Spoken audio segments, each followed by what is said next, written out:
Welcome to PB Rao channel. మీరు నా video first time చూస్తున్నట్లయితే నా ఛానల్ సబ్స్క్రైబ్ చేసుకోండి. మీకు లేటెస్ట్ అప్డేట్స్ నోటిఫికేషన్ రూపంలో వస్తాయి. 2024 ఆంధ్రప్రదేశ్ సాధారణ ఎన్నికల్లో ఏనాడు లేని విధంగా రికార్డు స్థాయిలో పోస్టల్ బ్యాలెట్లు అనేటివి ప్రభుత్వ ఉద్యోగులు వినియోగించుకున్నారు. అన్ని జిల్లాల నుండి వచ్చినటువంటి సమాచారం ప్రకారం ఈ ఓట్లు దాదాపు 5,39,189 అని సమాచారం.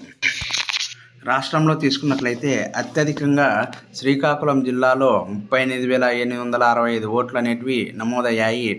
ఆ తర్వాత స్థానంలో నంద్యాల జిల్లాలో 25,283 పోస్టల్ బ్యాలెట్లు అనేటివి నమోదు కావడం జరిగింది. మూడవ స్థానంలో కడప జిల్లాలో 24,918 పోస్టల్ బ్యాలెట్లు అనేటివి ఉపయోగించుకోవడం జరిగింది. రాష్ట్రంలో అత్యల్పంగా పోస్టల్ బ్యాలెట్లు నమోదైన ప్రాంతంగా నర్సాపురం అనేది నిలబడడం జరిగింది.